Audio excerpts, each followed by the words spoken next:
to give a very quick potted history, Joe Schmidt arrives into Leinster. You were there at the time. We're going to become the best passing team in Europe. Practice over and over again. You were there as well.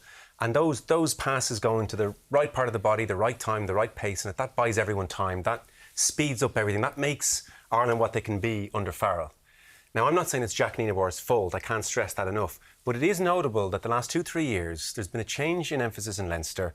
Even in year one of Nienaber, they came out and said, look, we probably did spend a little more time on defence as opposed to honing attack. Now, they're bulk suppliers.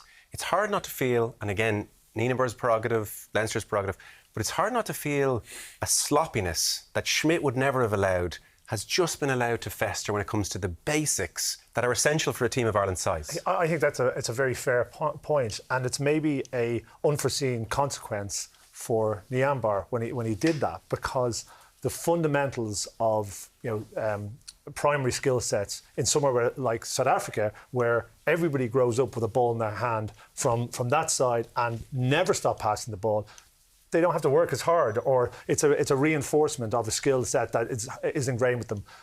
Ireland players don't naturally have that. So you're right. Joe Smith came in, changed everything, said, and we thought we were good passers. Leinster at the time, we were all about passing, and he comes in, you're not good enough, and we weren't. And I think you're seeing that through Leinster, and you're seeing it through Ireland. And the consequences of that as well is more than just the pass, the catch and the pass.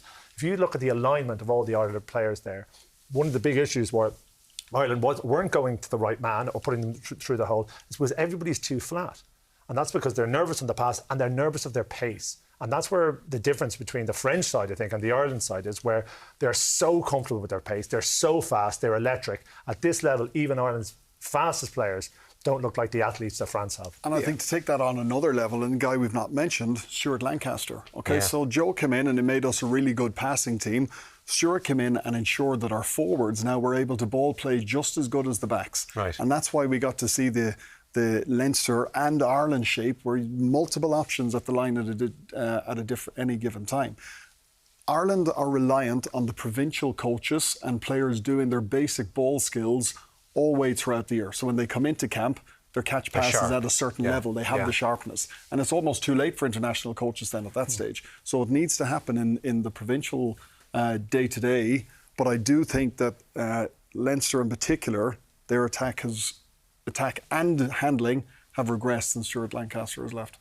Defensively, they're very different. Leinster's system, they're much more with, it's a press defence or rush defence, getting up in the face of opposition, getting really high, and then if you do get broken, you can rely on your scramble. Leinster are a counter-rucking team. They don't look to poach the ball as much. They're looking to counter-ruck, slow the opposition ball down. Ireland are looking to poach the ball, but as you saw there in that instance, we've got 4 players in some breakdowns, and then there's some instances we're way too tight around the breakdown, and other instances where we're way too wide. Okay. And that's because, in my view, players are caught between 2 different systems. Oh, really? Okay. Bit of confusion.